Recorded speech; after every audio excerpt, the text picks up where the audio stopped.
నమస్తే ఫ్రెండ్స్, నేను మీ Sravani Harsha. Welcome back to our channel. ఇవాళ మన కథ తల్లి తనంతట తానే ఇల్లు వదిలి వృద్ధాశ్రమానికి వెళ్ళిపోయేలా ప్లాన్ చేసి నాటకమాడిన కొడుకుకి తల్లి దిమ్మ తిరిగిపోయేలా చెప్పిన గుణపాఠం. కథని చివరి వరకు వినండి. నచ్చితే కనుక ఖచ్చితంగా తప్పకుండా ఒక్క లైక్ చేయండి. ఈ కథ పైన మీ విలువైన స్పందనని కామెంట్ రూపంలో మాకు తెలియజేయండి.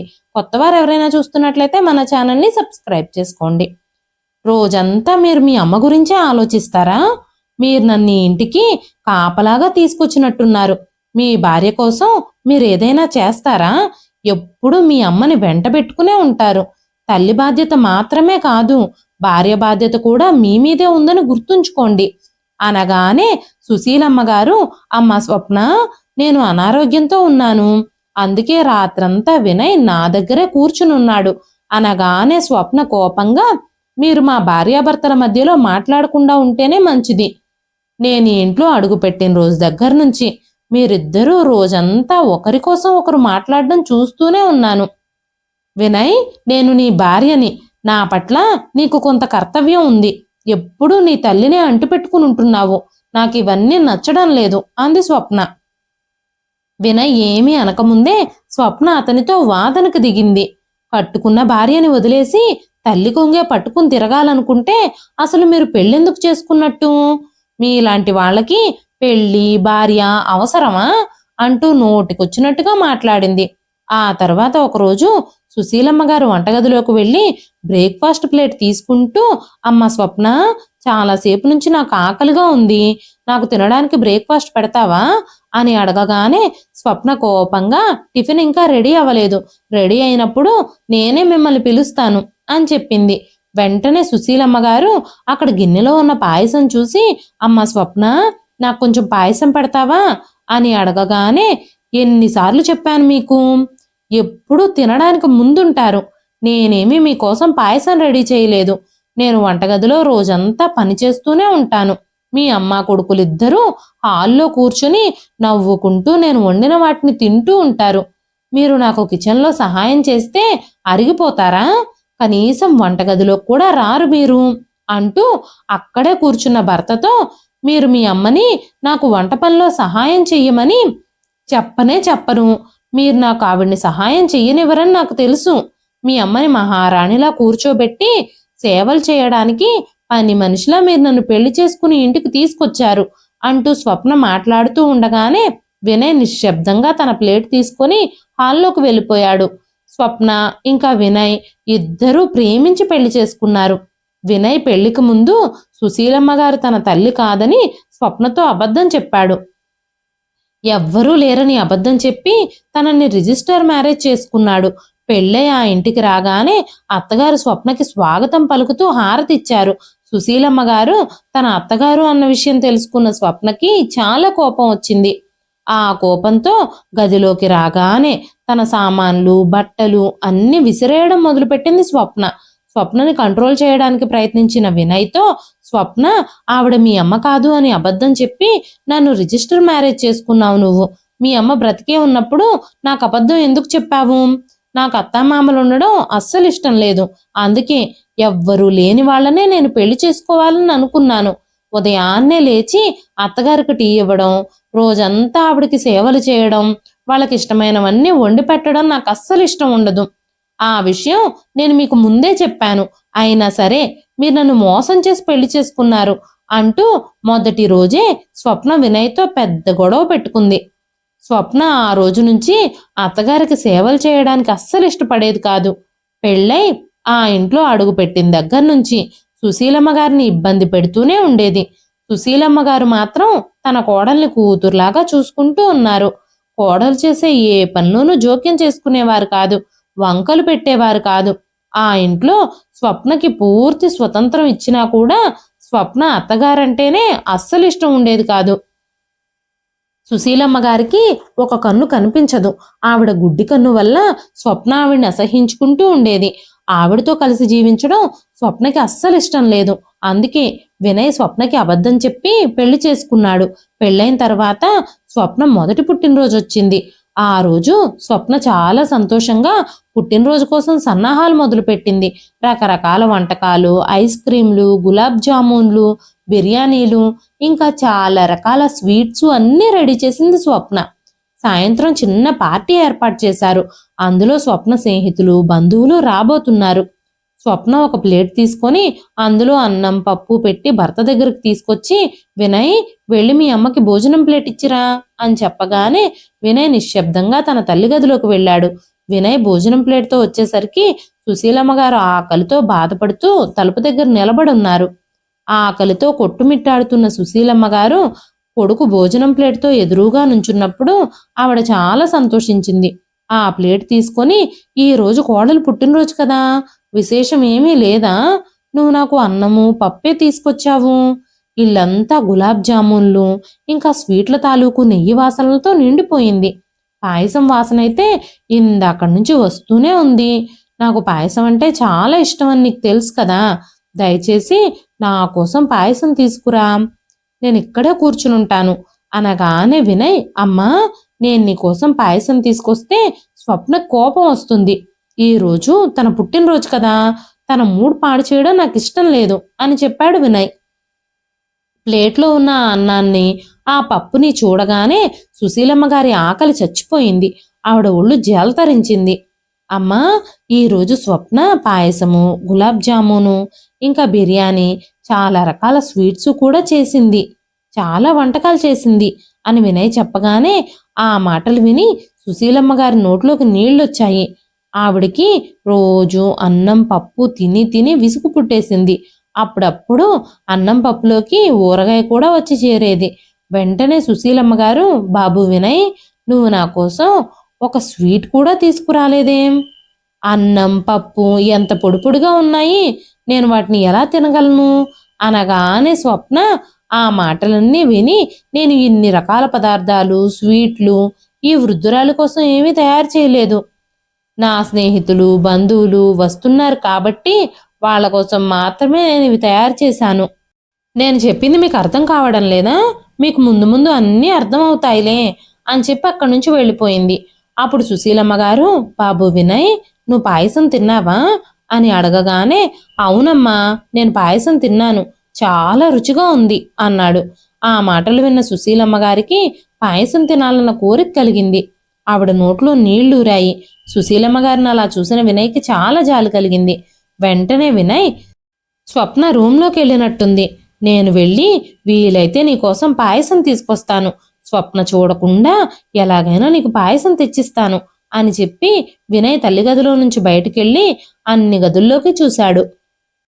స్వప్న తన గదిలో హాయిగా కూర్చుని తన స్నేహితులతో నవ్వుతూ ఫోన్లో మాట్లాడుతూ ఉంది. వెంటనే వినయ్ ఇదే మంచి సమయం అని భావించి వంటగదిలోకి వెళ్ళాడు. గబగబా ఒక కప్పులో పాయసం వేసుకొని మరో కప్పులో గులాబ్ జామున్ వేసుకొని కనపడకుండా దాచిపెట్టి తన తల్లి సుశీలమ్మ గారి గదిలోకి తీసుకెళ్లాడు. ఆ కప్పులో ఉన్న పాయసం, గులాబ్ జామును చూడగానే సుశీలమ్మ గారి కళ్ళు ఆనందంతో మెరుస్తూ ఉన్నాయి. వెంటనే వినయ్ తన తల్లితో, అమ్మా, నిదానంగా తిను, గులాబ్ జామున్ ఒక్కసారిగా తినేస్తే నీ గొంతులో ఇరుక్కుపోతుంది అని చెప్పాడు. వెంటనే సుశీలమ్మ గారు, నువ్వు చెప్పింది నిజమే బాబు, కానీ గులాబ్ జామున్ నాకు చాలా నచ్చింది, నాకు ఇంకా ఇంకా తినాలనిపిస్తుంది, నాకు ఇంకో గులాబ్ జామున్ తెచ్చి పెడతావా అనగానే వినయ్, లేదు లేదమ్మా, ఇప్పుడే నేను స్వప్నకు కనిపించకుండా ఇవన్నీ తీసుకొచ్చాను, నేను మళ్ళీ వంటగదిలోకి వెళితే స్వప్న నాకు చాలా పెద్ద క్లాసే పీకేస్తుంది, నిన్ను కూడా శిక్షిస్తుంది. నువ్వు తిన్న ఈ గులాబ్ జామును ఇంకా పాయసానికి బదులుగా నువ్వు చాలా రోజులు ఆకలితో ఉండాల్సి వస్తుంది అన్నాడు వినయ్. సుశీలమ్మ గారికి కూడా కోడలకు కోపం వస్తే ఏం జరుగుతుందో బాగా తెలుసు. స్వప్నకి కోపం వస్తే సుశీలమ్మ గారిని ఒక గదిలో బంధించేస్తుంది, తనకి భోజనం కూడా పెట్టదు. ఆ విషయాలన్నీ సుశీలమ్మ గారు గుర్తు చేసుకున్నారు. వెంటనే వినయ్, అమ్మా, ఇక నేను వెళతాను, సాయంత్రం పార్టీ ఉంది కదా, పార్టీ అయిపోయాక ఏమన్నా మిగిలితే నేను మీకోసం తీసుకొస్తాను అని చెప్పి వినయ్ తన గదిలోకి వెళ్ళిపోయాడు. అప్పుడు స్వప్న, ఆ వృద్ధురాలు భోజనం చేసిందా? మీరు ఆవిడకు గులాబ్ జామున్ ఎందుకు తీసుకెళ్ళిచ్చారు అనగానే వినయ్ తడబడుతూ, లేదు లేదు, అమ్మ గులాబ్ జామున్ ఎప్పుడు తినింది? అమ్మ నువ్విచ్చిన అన్నం పప్పు మాత్రమే తింది అనగానే స్వప్న, నేను 50 గులాబ్ జాములు చేశాను, మీరు నాకు ఒక స్వీట్ తినిపించారు, నేను మీకొక స్వీట్ తినిపించాను. ఇంకా 48 గులాబ్ జామున్లు ఉండాలి. కానీ ఆ గిన్నెలో 47 గులాబ్ జామున్లు మాత్రమే ఉన్నాయి. అందులో ఇంకో గులాబ్ జామున్ ఎక్కడికి పోయింది? ఎలా మిస్ అయ్యింది? మీ అమ్మకి మీరు భోజనం తీసుకెళ్లారు కదా, ఆ గులాబ్ జామున్ కూడా తనకే తీసుకెళ్ళుంటారు అనగానే వినయ్, నువ్వు పొరపాటు పడుతున్నావు స్వప్న. ఇదంతా నీ చేతిలో ఉన్న మాయాజాలం. నీ చేతులు ఎంత మ్యాజిక్ చేశాయో. గులాబ్ జామున్ని నువ్వు ఎంత బాగా చేశావో. నన్ను నేను అస్సలు కంట్రోల్ చేసుకోలేకపోయాను. అందుకే నువ్వు నీ గదిలోకి వెళ్ళిపోయిన తర్వాత నేను ఇంకోటి తిన్నాను. సరే, స్వీట్లు హాట్లు గురించి తర్వాత మాట్లాడుకుందాం. నాకు ఆఫీస్కి టైం అయిపోతుంది. నేను ఆఫీస్కి బయలుదేరుతున్నాను. సాయంత్రం బర్త్డే పార్టీలో కలుసుకుందాం అని చెప్పి వినయ్ ఆఫీస్కు వెళ్ళిపోయాడు. స్వప్న బంధువులు, స్నేహితులు సాయంకాలానికి అందరూ వచ్చారు. బర్త్డే పార్టీలో నవ్వుల పూలు పూస్తున్నాయి. కానీ పాపం సుశీలమ్మ గారు గదిలోనే బందీ అయిపోయి ఉన్నారు. స్వప్న ఆవిడ్ని గదిలోనే బంధించుంచింది. కానీ ఆవిడికి ఈ శిక్ష ఎందుకు పడింది? ఆవిడ ఏ నేరము చేయకుండానే ఎందుకిలా ఇలాంటి శిక్షను అనుభవిస్తుంది? బహుశా అత్తగా మారడమే తన జీవితంలో చేసిన పెద్ద నేరమా? ఏమో. కానీ ఆవిడ ఈ విషయం అర్థం చేసుకోలేకపోతోంది. ఈరోజు ఆమె అత్యంత కఠినమైన దశను ఎదుర్కొంటోంది. సుశీలమ్మ గారు గదిలో ఏడుస్తూ కూర్చున్నారు. స్వప్న మాత్రం తన స్నేహితులతో, బంధువులతో చాలా ఆనందంగా తన పుట్టినరోజును జరుపుకుంటుంది. బంధువులు, స్నేహితులు అందరూ స్వాతికి పుట్టినరోజు శుభాకాంక్షలు చెప్తున్నారు. తనని అభినందిస్తున్నారు. వినయ్ తన కోసం తీసుకొచ్చిన బహుమతిని ఓపెన్ చేసి స్వప్నకు చూపించాడు. మరోవైపు ఆకలితో, దాహంతో సుశీలమ్మ గారు మాత్రం తన గదిలో బంధించబడి ఉన్నారు. వినయ్ తను తెచ్చిన గిఫ్ట్ ఓపెన్ చేసి స్వప్నతో, చూడు స్వప్న, నేను 2 చీరలు తీసుకొచ్చాను. ఒకటి నీకోసం, ఒకటి మా అమ్మ కోసం అని చెప్పగానే స్వప్న కోపంగా, మీ అమ్మ కాటన్ చీరలే కట్టుకుంటుంది. ఇలాంటి బెనారసి పట్టు చీర ఆమె కోసం ఎందుకు తీసుకురావాలి? మీరు డబ్బుల్ని ఇంతలా ఎందుకు వృధా చేస్తున్నారు? నా కోసం 5,000 రూపాయల చీర తీసుకొచ్చారు. మీ అమ్మ కాటన్ చీర 500 అయితే సరిపోతుంది. కానీ ఆవిడ కోసం కూడా 5,000 రూపాయల చీర ఎందుకు తీసుకొచ్చారు? మీ అమ్మ ఈ చీరలన్నీ ఎప్పుడు కట్టుకుంటుంది? మీరు ఒకవేళ ఆవిడికి ఈ చీర ఇచ్చినా అది పెట్టెలో పెట్టేస్తుంది అనగానే వినయ్, స్వప్న, ప్రతిదానికి లిమిట్ ఉంటుంది. అమ్మ నాకు చిన్నప్పటి నుంచి ప్రతిదీ ఇచ్చింది. నేను తనకి ఈ బహుమతి కూడా ఇవ్వకూడదా? నువ్వు మా అమ్మకి ఒక్క చీర ఇవ్వడానికి చాలా ఇబ్బంది పడిపోతున్నావు. రేపు మనకు కూడా పిల్లలు పుడతారు. ఆ తరువాత మనం కూడా ఇలాంటి పరిస్థితులు ఎదుర్కోవాలి అనగానే స్వప్న కోపంగా, నిజమే, రేపు మనకు కూడా పిల్లలు పుడతారు. వాళ్ళ భవిష్యత్తు గురించి కూడా మనం ఆలోచించి ఏదైనా చెయ్యాలి కదా. ఇప్పటి నుంచే పైసా పైసా కూడబెట్టాలి. అప్పుడే వాళ్ళకు మంచి భవిష్యత్తు అందించగలుగుతాము. ఇలా అనవసరపు ఖర్చులు చేస్తే పిల్లల భవిష్యత్తు ఎలా బాగుంటుంది అనగానే వినయ్, నన్ను ప్రతి విషయంలోనూ నువ్వు తప్పు పడుతున్నావు స్వప్న. ఎప్పుడూ మా అమ్మ గురించి ఎందుకింత చెడుగా ఆలోచిస్తున్నావు? మా అమ్మ కూడా మీ అమ్మ లాంటిదే కదా అనగానే స్వప్న, నేను ఆవిడ్ని మీ తల్లిగానే పరిగణించను. ఇంకా నా తల్లిలా ఎలా అనుకుంటాను? నాకింట్లో అత్తగారు ఉండకూడదని మీకు ముందుగానే చెప్పాను అంది స్వప్న. మీ అమ్మ ఇంట్లో ఒక్క పని కూడా చేయదు. పైగా ఆవిడ కళ్ళు కూడా కనిపించవు. అయినా సరే నువ్వు ఎప్పుడూ మీ అమ్మ గురించే మాట్లాడతావు. మీ గుడ్డి తల్లి మీద నీకంత ప్రేమేంటో నాకు అర్థం కావడం లేదు అనగానే వినయ్ కోపంగా, స్వప్న, నీ నోటిని కాస్త అదుపులో పెట్టుకో. నువ్వు నోటికొచ్చినట్టు మాట్లాడితే నేను ఊరుకోను అన్నాడు వినయ్. స్వప్న వినయ్ల మధ్య గొడవ పెద్ద వివాదంగా మారిపోయింది. వెంటనే స్వప్న పెద్ద పెద్దగా అరుస్తూ, నీకు మీ అమ్మ కావాలో నేను కావాలో డిసైడ్ చేసుకో. అయితే ఈ ఇంట్లో నేను ఉండాలి, లేదంటే మీ అమ్మ ఉండాలి. ఎవరో ఒకరిని నువ్వు ఎంపిక చేసుకో అని చెప్పగానే వినయ్కి చాలా కోపం వచ్చింది. నేను ఎవరో ఒకరిని ఎంచుకోవాల్సి వస్తే నేను నా తల్లినే ఎంచుకుంటాను. నా ఇంటి తలుపులు తెరిచే ఉన్నాయి. ఇప్పుడు నువ్వు కావాలనుకుంటే నువ్వు వెళ్ళిపోవచ్చు అని చెప్పగానే స్వప్న కోపంగా, వినయ్, ఇదే నీ నిర్ణయమా? నువ్వు నన్ను వదిలేయాలనుకుంటున్నావా అనగానే, అవును, ఇదే నా చివరి నిర్ణయం. మా అమ్మ నన్ను 9 నెలలు తన కడుపులో మోసింది. ఎన్నో బాధలు భరించి నన్ను పోషించింది. ఆమెను నేను విడిచిపెట్టాలా? ఎందుకు విడిచిపెట్టాలి? అనగానే స్వప్న సరే అయితే నన్నే విడిచిపెట్టేసేయ్, ఇంకెప్పుడు నా దగ్గరికి రావద్దు అంటూ తన తల్లికి ఫోన్ చేసి, అమ్మా నా కోసం కారు పంపించు, నేను ఇప్పుడే మన ఇంటికి వచ్చేస్తున్నాను, ఈ ఇంట్లో నాకంటూ ఎవ్వరూ లేరు, ఇంక నేను ఈ ఇంట్లో ఎందుకు పడి ఉండాలి అంటూ గొనుక్కుంటూ స్వప్న తన సామాన్లన్నీ సర్దుకుని సూట్ కేసుతో ఇంటి నుంచి బయటకు నడిచింది. ఈ వార్త సుశీలమ్మ గారికి తెలియగానే సుశీలమ్మ గారు ఎంత నచ్చజెప్తున్నా వినకుండా వినయ్ ఏమీ మాట్లాడకుండా తలుపులు మూసేశాడు. సుశీలమ్మ గారి కోడలు అత్తామామల ఇల్లు విడిచిపెట్టి తల్లిదండ్రుల ఇంటికి వెళ్ళిపోయింది. స్వప్న పుట్టింటికి వెళ్ళి 2 రోజులయ్యింది. గత 2 రోజులుగా సుశీలమ్మ గారు భోజనం చేయలేదు. ఆమె పచ్చి మంచినీళ్లు కూడా తాగలేదు.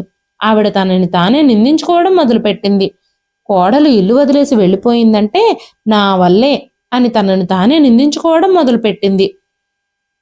కోడల్నలా ఇంట్లో నుంచి ఎందుకు పంపించేశావు, తను వెళుతుంటే ఎందుకు ఆపలేదు అంటూ వేనయ్యని కూడా తిట్టింది సుశీలమ్మ. ఆ ఇంట్లో చాలా దుఃఖం, విచారం అలుముకున్నాయి. మరోపక్క వినయ్ పరిస్థితి కూడా అసలు ఏమీ బాగోలేదు. స్వప్నకి ఫోన్ చేయడానికి చాలాసార్లు ప్రయత్నించాడు. స్వప్న కోపంతో ఫోన్ ఎత్తలేదు. తన పెళ్లి జరిగిన ఆ రోజుని వినయ్ గుర్తు చేసుకోవడం మొదలుపెట్టాడు.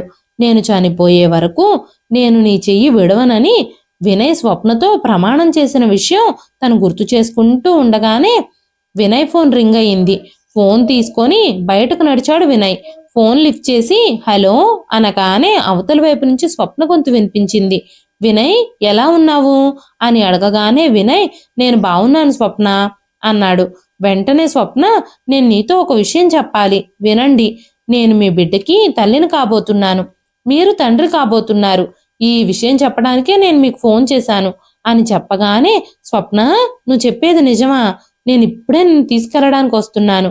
ఇప్పుడిక నీ మొండితనాన్ని కోపాన్ని విడిచిపెట్టి ఇంటికి తిరిగిరా. నువ్వు లేకుండా నేను ఉండలేను.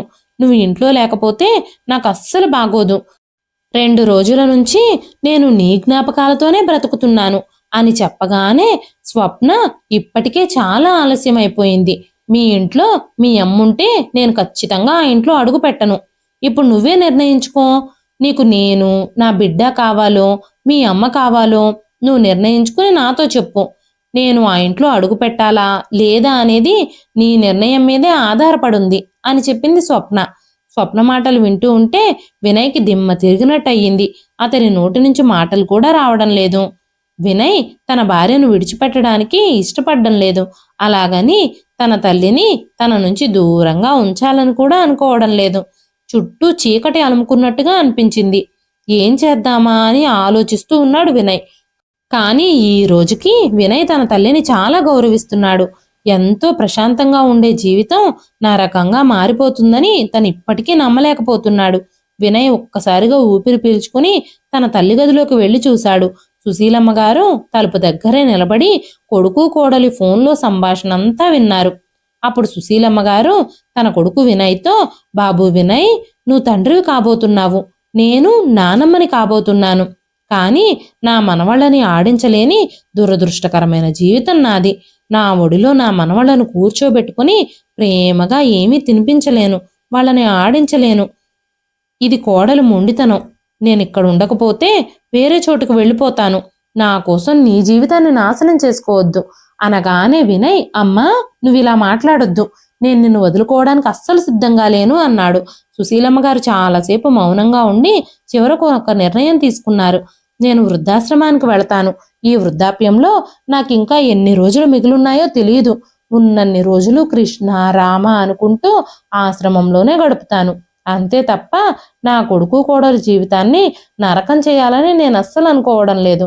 వాళ్ళ మధ్యలోకి నేను రాను. ఈ ఇల్లు నాశనం అవ్వడం నేను చూడలేను.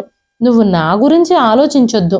నన్ను తీసుకెళ్లి ఆశ్రమంలో వదిలేసెయ్యి అని సుశీలమ్మ గారు చెప్పగానే వినయ్ కోపంగా, అమ్మా నీకేమైనా పిచ్చి పట్టిందా? నువ్వు ఇల్లు వదిలేసి ఆశ్రమానికి వెళ్ళిపోతావా? నువ్వు ఈ ఇంటికి యజమానురాలివి. నిన్నెప్పటికీ ఈ ఇంట్లో నుంచి బయటకు వెళ్ళనివ్వను. ఇలాంటి విషయం జరగనివ్వను. నువ్విలా మాట్లాడొద్దు. ఆ రోజే నేను మీరు చెప్పిన మాట వినుంటే బాగుండేది.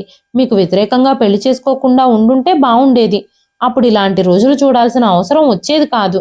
నువ్వు ఇలాంటి పిచ్చి పిచ్చి మాటలన్నీ మాట్లాడొద్దమ్మా. ఈ సమస్యకి నేనే ఏదో ఒక పరిష్కారం చూస్తాను. నేను ఇప్పుడే ఆఫీస్కి వెళుతున్నాను. ఆఫీస్ నుంచి ఇంటికొచ్చాక ఏం చేయాలో ఆలోచిద్దాం.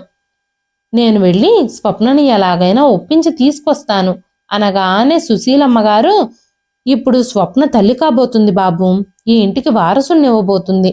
తన మనసుకి కష్టం కలిగించొద్దు అని చెప్పగానే వినయ్ నిశ్శబ్దంగా ఆఫీస్కు బయలుదేరాడు. సాయంత్రం ఇంటికొచ్చి చూసేసరికి సుశీలమ్మ గారు ఎక్కడా కనిపించలేదు. బాబు వినయ్, నేను ఇంట్లో నుంచి వెళ్ళిపోతున్నాను, నన్ను వెతకడానికి ప్రయత్నించొద్దు అని రాసిన లెటర్ తల్లి గదిలో దొరికింది. ఆ ఉత్తరం చదివి తన కళ్ళని తానే నమ్మలేకపోయాడు. తల్లిని ఎలా కనిపెట్టాలో తనకు అస్సలు అర్థం కావడం లేదు. తన భార్యని ఇంటికి తీసుకురమ్మని తన తల్లి ఆ ఉత్తరంలో రాసింది. స్వప్న ఇంటికి రావడం కోసమే సుశీలమ్మ గారు ఇల్లుదులు వెళ్ళిపోయారు. ఆ రోజు స్వప్న ఇంటికి తిరిగొచ్చింది. తన జీవితాన్ని హాయిగా గడుపుతుంది. క్రమక్రమంగా వినయ్ ఇంకా స్వప్నల జీవితాలు సాధారణంగా మారిపోయాయి. వాళ్ళిద్దరూ ఒకరితో ఒకరు చాలా సమయం స్పెండ్ చేస్తున్నారు. ఇద్దరూ చాలా సంతోషంగా ఉన్నారు. అక్కడ సుశీలమ్మ గారు వృద్ధాశ్రమంలో ఉంటూ తన కొడుకుని చాలా మిస్ అవుతూ కొడుకు ఎలా ఉన్నాడా అని ఆందోళన చెందుతున్నారు. నేను ఇక్కడ ఎలా ఉన్నానో, ఏ స్థితిలో ఉన్నానో నా కొడుకుకి తెలియదు. తను నన్ను కనుక్కోవడానికి చాలా ప్రయత్నిస్తూ ఉండుంటాడు అనుకున్నారు సుశీలమ్మ గారు. వినయ్ కూడా తల్లి కోసం చాలా ప్రయత్నించాడు, కానీ ఆవిడెక్కడుందో కనిపెట్టలేకపోయాడు. ఆ ఆశ్రమంలో ఉన్న చాలా మంది సుశీలమ్మ గారితో మాట్లాడడానికి ప్రయత్నించేవారు. కానీ సుశీలమ్మ గారు వారితో ఏమీ మాట్లాడకుండా కిటికీలోంచి చూస్తూ నిశ్శబ్దంగా పడుకునేవారు.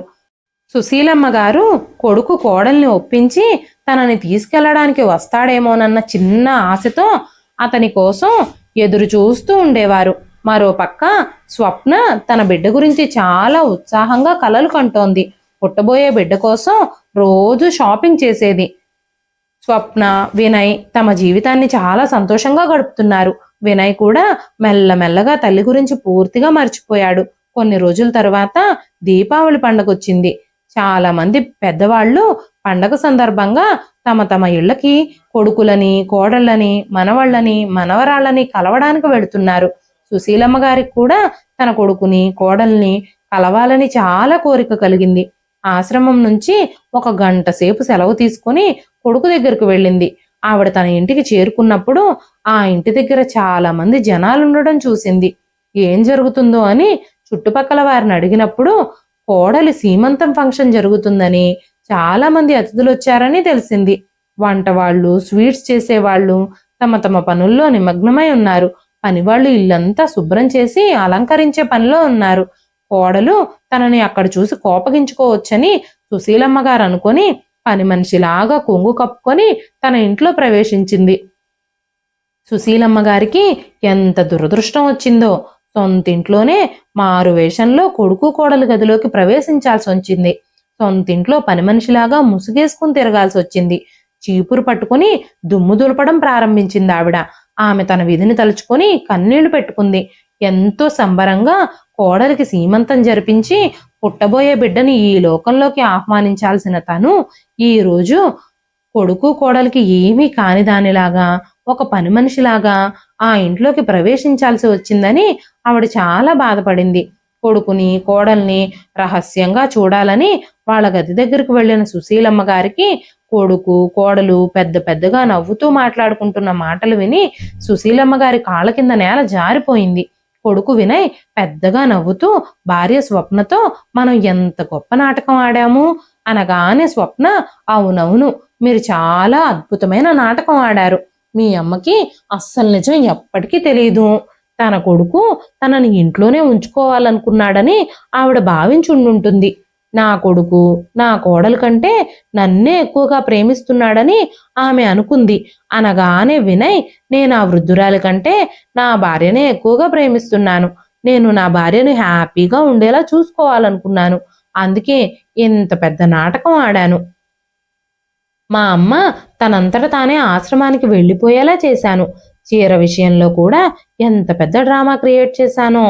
నువ్వు ఫోన్ చేసినప్పుడు మంచిగా డ్రామా ఆడి తను బయటకు వెళ్ళిపోయేలా చేశాను అని చెప్పి నవ్వుతున్నాడు వినయ్.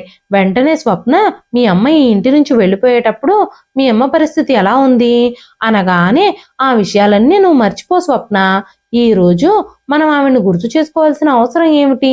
మన సంతోషకరమైన రోజుని ఆవిడ ఆలోచనలతో నువ్వెందుకు వృధా చేస్తున్నావు?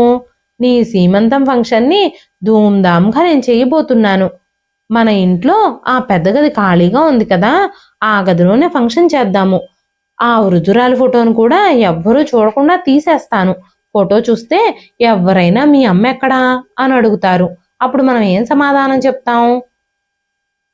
మా అమ్మ దురదృష్టం గురించి మనం బాధపడాల్సిన అవసరం లేదు.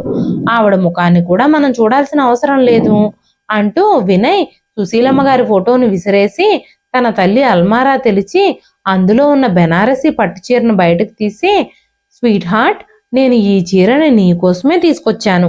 ఇది నీకు చాలా బాగుంటుంది అని చెప్పగానే స్వప్న ఆనందానికి అవధులు లేవు.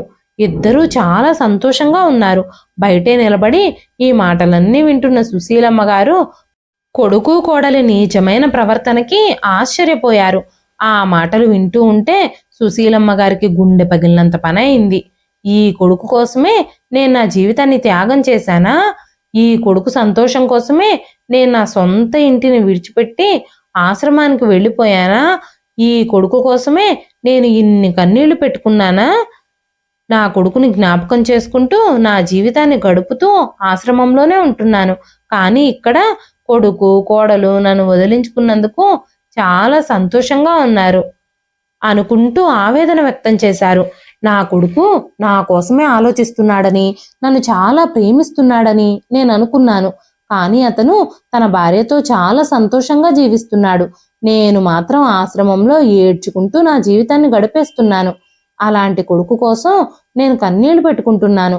నా కొడుకు గురించి ఇప్పటికైనా నిజం తెలియడం నాకు మంచిదే అయ్యింది. ఆ దేవుడు నాకు మంచే చేశాడు. నా కొడుకు నిజస్వరూపాన్ని నాకు చూపించాడు అనుకుంటూ ఉండగానే స్వప్న సుశీలమ్మ గారి దగ్గరకు వచ్చి, ఇదిగో పెద్దావిడ, విను, ఈ ఫోటోని ఇక్కడి నుంచి తీసేసేయి అని చెప్పింది. ఆ ఫోటోని డస్ట్బిన్లో వేసేసి ఆ తర్వాత ఆ గదంతా శుభ్రం చేయండి అని చెప్పి వెళ్ళిపోయింది స్వప్న. సుశీలమ్మ గారు ముసుగు వేసుకుని ఉండడం వల్ల స్వప్న ఆవిడ్ని చూడలేకపోయింది.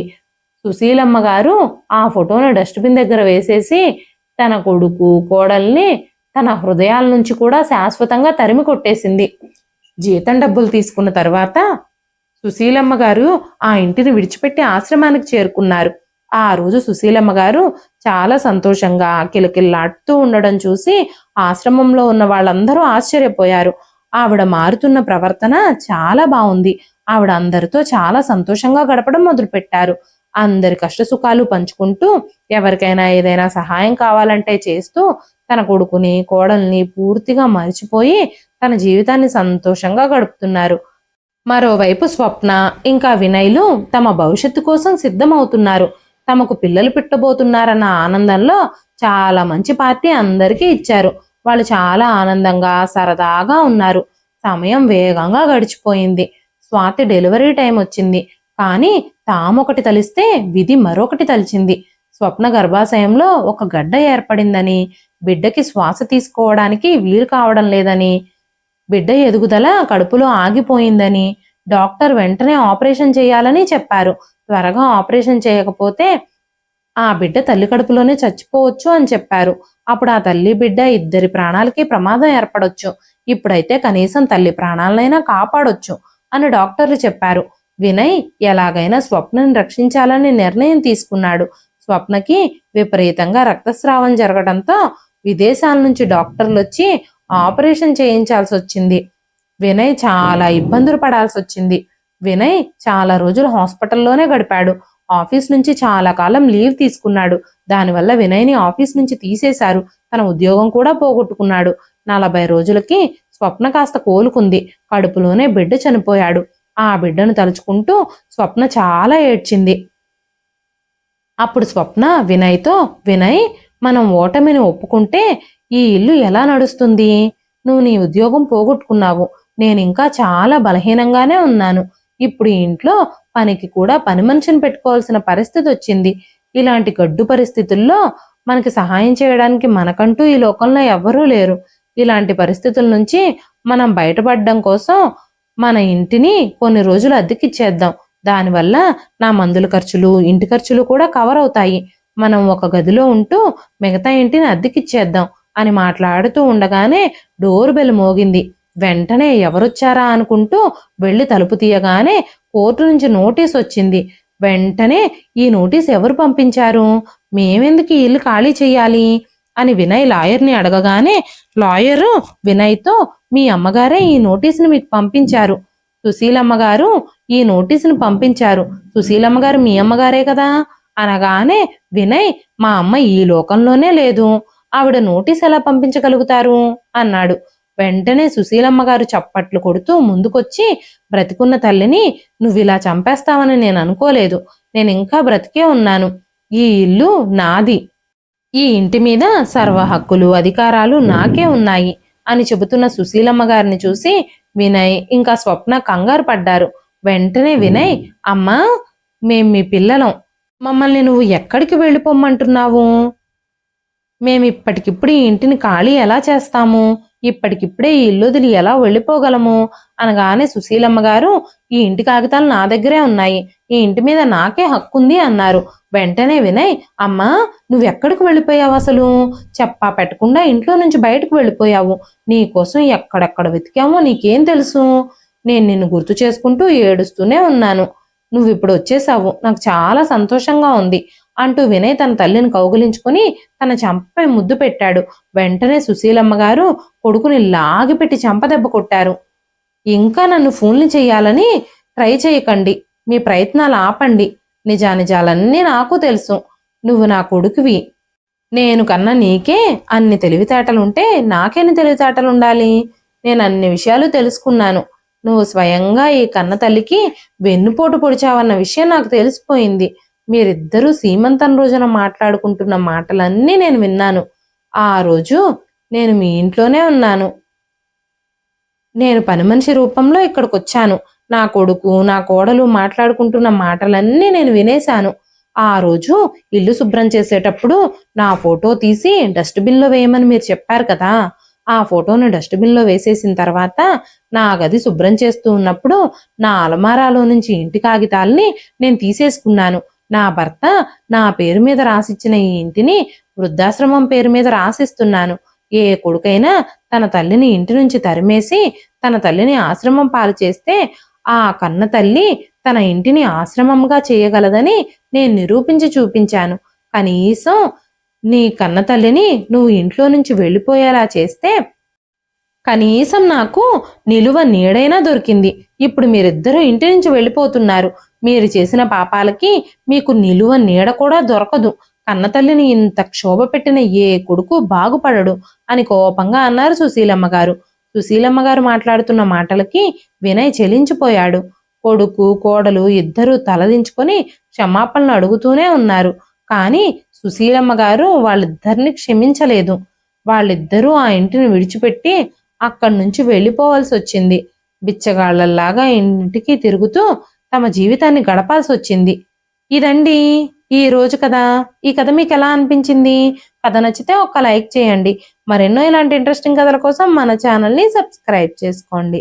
మరొక మంచి కథతో మళ్ళీ